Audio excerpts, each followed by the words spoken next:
Pārsteigumā viņš prātoja, kas tas varētu būt. Burbuļi. Paldies vecmāmiņai. Jūs abi esat laipni gaidīti. Varbūt es varētu uzņemt dažas jaukas fotogrāfijas, kurās jūs abi pūšat burbuļus.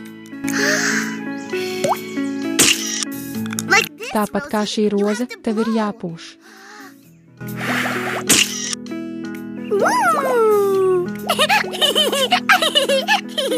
Saki Siers. Kailu izbaudīja viņa fotografēšanu.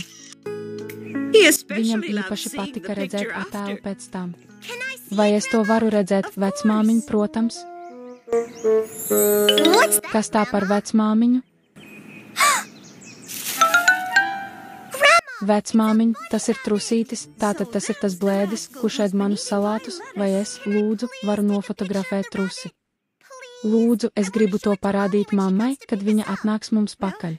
Nu, vari pamēģināt, truši mēdz kautrēties no kameras, bet ar nelielu neatlaidību varbūt izdosies nofotografēties. Kas ir neatlaidība? Neatlaidība nozīmē nepadoties kaut ko darīt, pat ja tas ir grūti. Kailu bija pārliecināts, ka viņam piemīt liela neatlaidība. Nu tad lūk, tev kalu.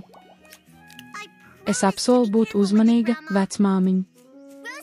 Rožu trusis arī. Rozī, tu to aizbaidīsi. Zaķis nāc spēlēties. Rozija.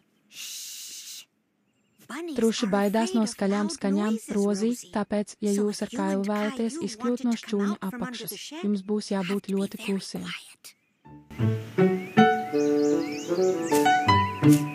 Klus. Klus. Rozī, ko tu dari? Rozija klusais zaķis.